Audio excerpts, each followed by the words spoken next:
Dahil sa sunod-sunod po na pa-order natin nitong mga nakaraang araw, ito pong oras na to ay ang dami kong in-alarm. Nag-alarm po ako ng 6 o'clock para ihango or i-defrost yung mga gagamitin nating mga panangkap. Tapos, nag-alarm po ulit ako ng, kasi 7. Tapos 7:15 hanggang nag-alarm po ako ng 8:30 hanggang sa 9 o'clock. Hindi po alam, parang ang bigat ng katawan ko, parang ang sobrang pagod ganon. Anyway, 2 o'clock pa naman po etong deliver natin kay Jana. Bali, order po to ni Jana, Jana Babes po, Jana Lois. Karal ko sinabing lagyon dalawang bundle po ng 341K pero meron po siyang mga upgraded, bali nag-add siya ng 200 pesos. Tapos yung delivery fee niya is 200 pesos din po kasi tagto 25 pesos per kilometer po yung bayad natin sa delivery charge. Ayan po, no, bale na iluto na natin yung unang salang na puto.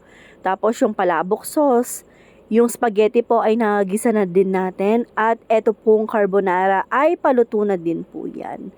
At ganun po kabilis sa video. Parang ganun lang po kabilis ni mga kasaulo. Pero nag-start po akong nagluto dyan ng 9. Tapos natapos po ako ng 1 o'clock. Kasi dapat bago mag 2 o'clock po ay aalis na dito si asawa. Bali, i-deliver po pala ni asawa to sa San Basilio. Pero si Jana po, sa kabilang kanto lang po natin sila nakatira. At ayan po yung in-upgrade ni yung palabok. Tapos yung Shanghai, may kasama siyang pasta. Kasi sa 341K po, dapat walang kasamang pasta yung Shanghai natin, yung maha at saka yung kalame. Kasi wala na po tayong tutubuin pag ganun po. At meron po pala tayong shorts order. Mandami po tayong pa-order na shorts order dyan kasi hindi ko na lang po na videohan. At bago mag 2:00 po si asawa, nagpapunta na po doon. Kaso si Jana ata, wala po ata. Pumunta ng Porac, bale naghintay pa po ng kaunti dyan si asawa. Dyan po sa kanto San Basilio sila nag-meet up. At ito po pala ay kinabukasan na. Order naman po pala to ni Ate Jade Lupera po. Suki po natin yan from Pulong Santol. At matagal na po nating suki. Siguro mag 4 years na nating suki si Ate Jade na sobrang bait po nilang kausap mga kasaulo. Grabe po. Isa sa mga mabait na customer po natin. Alam niyo po yung pag sinabi mo sa kanila, ganyan po, ganyan. Sige, ganun lang po. Sige, malago. Ganun lang. At ayan po yung order ni Ate Jade. Upgraded din po yung sa kanya na no Big Mac. Bale, kalame, pansit canton, at saka, kalame ba yung kasama nito?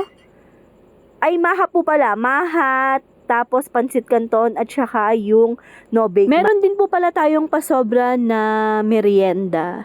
Bali, no bake back po yung pinasobra natin. Hindi na po ako masyadong nagpo-post ngayon kasi nagpapachat na lang po yung mga suki natin pag meron pong merienda or mga pasobra. Kasi po, sobrang nabibisi po tayo sa mga bundle promo natin, lalo na po ngayong magpapasko at mag-New Year po.